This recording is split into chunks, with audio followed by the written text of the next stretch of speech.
அந்த friends, relatives மற்றும் students அனைவருக்கும் நன்றி. ஜனவரி 5 இந்த 75 டே சேலஞ்சை முடிச்சிட்டோம். நம்ம அக்டோபர் 21 ஆரம்பித்தோம். இது ஒரு ரொம்ப எனக்கே ஒரு டஃப்பான ஒரு பயணமாக தான் இருந்துச்சு. இந்த ப்ராக்டிஸஸை வந்து நான் 2020 நவம்பர்லேருந்து ஃபாலோ பண்ணிகிட்ருக்கேன். பட் இருந்தாலும் வந்து அதை கண்டினியூஸாக பண்ணுறதுல வந்து ஒரு தோய்வு இருந்துகிட்டே இருந்துச்சு. ஃபார் எக்ஸாம்பிள் 33 நாள் வரைக்கும் மேக்ஸிமம் பண்ணியிருக்கோம். ஆனால் அதுக்கப்புறம் 4 நாள் பண்ண முடியாமல் போயிடுவோம். எங்கேயா ஊருக்கு போயிடுவோம், எங்கேயா வெளியூருக்கு போயிடுவோம். ஸோ இதை கன்சிஸ்டண்ட்டாக பண்ணுறது வந்து ரொம்ப சேலஞ்சாக தான் இருந்துச்சு. ஸோ அதனால தான் நானும் என் ஃப்ரெண்ட்ஸ் எல்லாமே முடிவெடுத்து இந்த 75 டே சேலஞ்சை கன்சிஸ்டண்ட்டாக பண்ணி முடிப்போம்னு நினச்சோம். இதில் என்னென்ன பண்ணிகிட்டு இருந்தோம் அப்படின்னு உங்களுக்கு ஒரு விஷயம் சொல்கிறேன். அரை மணி நேரம் யோசிக்கணும். தனியாக உட்காந்து ஒன்றுமே இல்லாமல் சிம்பிளாக ஒரு பேப்பர் பேனா வச்சு யோசிக்கணும். அரை மணி நேரம் புக் ரீட் பண்ணணும். மினிமம் சொல்கிறது 1 மணி நேரம் புக்கு கேட்கணும்.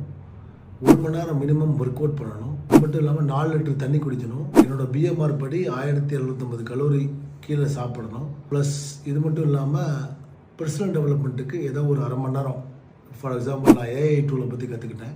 AI டூலில் என்னென்ன அட்வான்ஸ்மெண்ட் இருக்குது அப்படின்னு கற்றுக்கிட்டே இருந்தேன் 75 டேஸில் டெய்லி. ஸோ இந்த மாதிரி ஒரு சேலஞ்ச் வச்சு ஃபாலோ பண்ணிகிட்டு இருந்தோம். இதை வெற்றிகரமாக முடிச்சிட்டோம். இதோட ஃபீட்பேக் என்ன, இன்ஃப்ளூயன்ஸ் என்ன மக்களுக்கு நான் சொல்ல விரும்புகிறேன்னா, வெயிட் வந்து ஃபஸ்ட்டு குறைஞ்சிருக்கு 10.4. இப்போ கேட்டகரி இப்போ இந்த வீடியோ எடுக்கும் போது 10.4 கேஜி வந்து குறைஞ்சிருக்கு. இது ஒரு நல்ல விஷயம். ரெண்டாவது பார்த்திங்கன்னா, எனக்குள்ளே ஒரு கான்ஃபிடென்ட் லெவல் வந்து ரொம்ப ஹைப்பாக இருக்குது. நம்ம எப்பவுமே சொல்லுவோம் மோட்டிவேஷன் ஃபேட்ஸ் அப்படின்னு. ஆமாம், உண்மைதான். சிஸ்டம் போட்டுட்டோம். இப்போ எப்படின்னா காலையிலே இது எல்லாத்தையும் முடிச்சதுனால, ஏர்லி மார்னிங் எந்திரிச்சு இது எல்லாத்தையும் முடிச்சதுனால இது இந்த மொமெண்டம் குரோ ஆகிட்டே இருக்குது. ஸோ எப்படின்னா பெர்ஃபெக்ஷனை நோக்கி போகாமல் ப்ரொக்ரெஷனில் போனனால இது அப்படியே லாங் ரன்னில் போய்கிட்டே இருந்துச்சு. ஸோ இந்த விஷயங்கள் நான் ஷேர் பண்ண நினச்சேன். இந்த விஷயம் ஏன் பண்ணிகிட்டு இருக்கோம், இந்த யூடியூப் சேனல் ஏன் பண்ணிகிட்டு இருக்கோம்னா, நோக்கம் என்ன அப்படின்னா, ஈச் ஒன் டீச் ஒன் அப்படின்றத நம்புகிற ஆள் நான். என்ன அர்த்தம்னா, ஒரு பர்சனல் டெவலப்மெண்ட் இல்லாமல் ஒரு ப்ரொஃபஷ்னலாகவோ இல்லை ஒரு தனி மனிதனோ வந்து சாதிக்க முடியாது. ஸோ பர்சனல் டெவலப்மெண்ட்டுக்கான ஒரு சேனலாக தான் அதை பார்ப்போம்.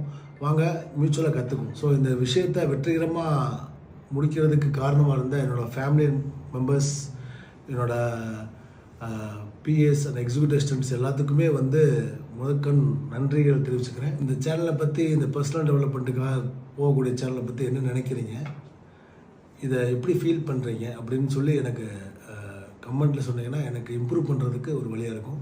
இது எப்படி போகலாம், எப்படி கொண்டு போகலான்றது நீங்களும் கைட் பண்ணுங்கள்.